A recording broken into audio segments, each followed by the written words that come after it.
Silicon Valley holds a reputation for being the center of technology innovation. It was home to the development of the semiconductor, the microprocessor, and is now the home of Google, Apple, Facebook, and more. In the last few years, a number of companies have set their sights on disrupting a staple of American existence, the automobile. Uber, Lyft, Google-created Waymo, along with 60 other companies and startups, are currently licensed in the state of California to test autonomous vehicles on public roads. Since licensing began, test vehicles have driven tens of millions of autonomous miles, with Waymo putting on more miles than any other company. Even so, tech-savvy residents here have reservations. I've been in Silicon Valley for 30 years. I have been a programmer. I have managed groups. I've most recently been a product manager. I love the idea of autonomous cars. I want one really badly. My husband doesn't drive. He's from England. He never needed to learn how. But I want them to work. I want them to work. And they want it to run around without anyone in the car, without telling us how they're going to test it. I don't trust it. I don't think it's ready yet. The road space is social, and we treat it as a social cooperative space. It's not that the technology is awful and terrible and horrible. It's that the technology doesn't do the thing it needs to do to work cooperatively in the road space. And that's a really important distinction. It's distracting us from the process of social driving. It's one more thing in our road space. Now we have this other thing we have to kind of move around and adjust to. It can make it more unsafe.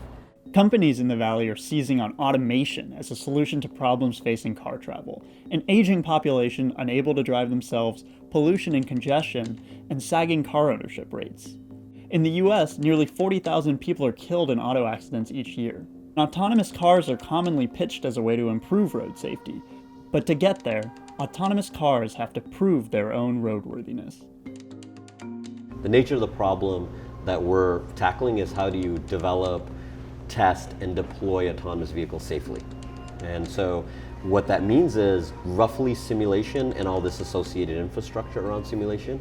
We do a very specific aspect of simulation, which is autonomous vehicles. Roughly, we build tools for autonomous vehicle engineers to use to develop and test and build autonomous systems. Autonomous vehicles do test in the neighborhood where my family resides. I think if you're in Silicon Valley, you just have to wait in a street corner for a while and you see some number of vehicles come by. The citizens of Palo Alto or Sunnyvale, they also benefit from this industry, right? This is where these are jobs being created. This is where literally the citizens who are living here are the ones who are developing these autonomy systems. You can see it in the housing prices in the Bay Area, right? So there's an economic upside, and that's their line. But in online neighborhood bulletin boards, at community meetings, and elsewhere, there's skepticism. People say Waymo has not provided enough transparency into its testing methods, and its safety claims haven't been independently verified. Those tensions came to a head in Palo Alto and Mountain View recently as Waymo held a series of community meetings on its driverless car testing. The neighborhood is going to have to modify its behavior to accept and adapt to these vehicles being in their road space. So it still means we're taking on a particular load of labor that we're not paid to do because some company for profit wants to test their technology in our neighborhood. Though the race toward autonomy continues, when these cars may be seen everywhere is increasingly uncertain. Crashes in the last few years have tempered excitement surrounding self-driving cars. During a nighttime test in 2018, an Uber test vehicle hit and killed a pedestrian in Arizona. Since that fatality, skepticism of the rollouts has grown. If you just view it as no testing or all testing, it simplifies the problem, and it is a disservice both to our economy, the autonomous vehicle industry, and the people who are dying because of human-driven vehicles, and the public who is taking the risk of testing autonomous vehicles. So that's the balance. I think in our lifetime, to get 100% penetration of autonomous vehicles is probably not going to happen. That's just the reality. They're supposedly doing this research that's going to be for the benefit of everyone. And in our lifetime, it may be that this might not even become very developed or realized. So we spend years of our agency forfeiting to something that we don't actually reap the benefit of. There will be glitches, there will be ongoing glitches. It will be just like any other software program.